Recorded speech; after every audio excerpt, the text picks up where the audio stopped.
Long ago, before laws were written down, or at least enforced, man lived under the chaotic and fickle system known as the rule of man. The strongest led, and whatever they decided was the law.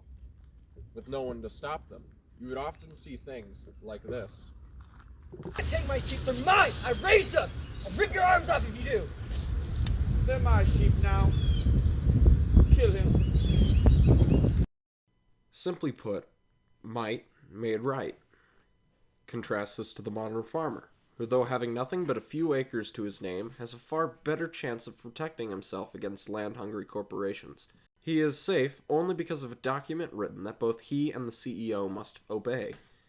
This is rule of law, where the written words dictate the lives of men. Imagine an umpire in baseball. It is rule of law if he makes a call after consulting the rulebook. It is rule of man if he is going about making crap up through the entirety of the game. The first and most defining example of rule of law is probably Hammurabi's Code. The Amorite king kept order throughout his realm, and even required future kings to obey his laws. It would be wise to do so, as the punishments were quite severe. You know what the price of theft is, young one. Pick a hand.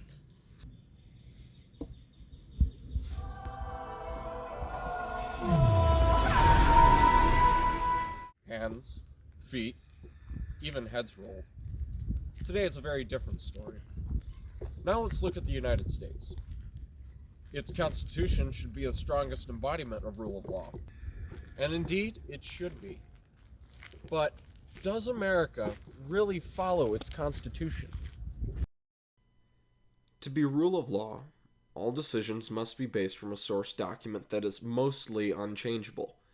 In this case, the Constitution checks out. It is clear, deliberate, and for the most part set in stone.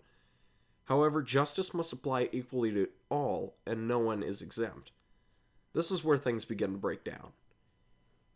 Even further, stated in the Constitution is the fact that only Congress can create laws, but Congress has given organizations like the FDA, CDC, and ATF the ability to regulate with the power and punishment of law. Even executive orders from the president, if treated as laws, create a rule of man.